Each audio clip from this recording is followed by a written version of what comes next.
നമ്മളെ സംബന്ധിച്ച് ഇത്ര വലിയൊരു ദുരന്തം നമ്മുടെ സമീപകാലത്തൊന്നും നടന്നതായിട്ട് ഓർമ്മയില്ല. ഏറ്റവും ദുഃഖകരമായ സാഹചര്യത്തിലാണ് ഇത് സംഭവിച്ചിരിക്കുന്നത്. എല്ലാവരോടുള്ള അനുശോചനം രേഖപ്പെടുത്തുന്നു.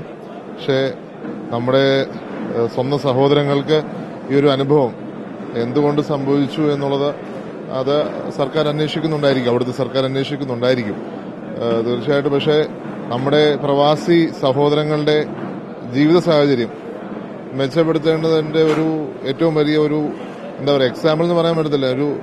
ഒരു ദുരന്തം വരേണ്ടി വന്നു, അവരെക്കുറിച്ച് നമുക്ക് ചിന്തിക്കുക.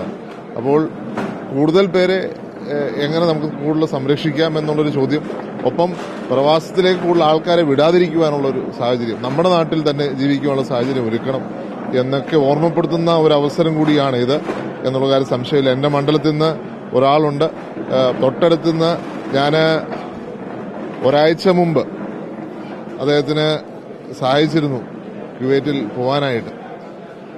ആ ഒരു വ്യക്തിയുടെ ഇത്തിത്താനം എന്ന് പറഞ്ഞ സ്ഥലത്തു നിന്നുള്ള അദ്ദേഹത്തിന്റെ അമ്മ വീട് എന്റെ മണ്ഡലത്തിലാണ്. അപ്പം ആ വ്യക്തിയുടെ ജീവിതം കൂടി നഷ്ടപ്പെടുന്ന ഒരു കാഴ്ച കാണേണ്ടി വരുന്നു. തീർച്ചയായിട്ടും നാടിനെ സംബന്ധിച്ച് ഏറ്റവും ദുഃഖകരമാണ്.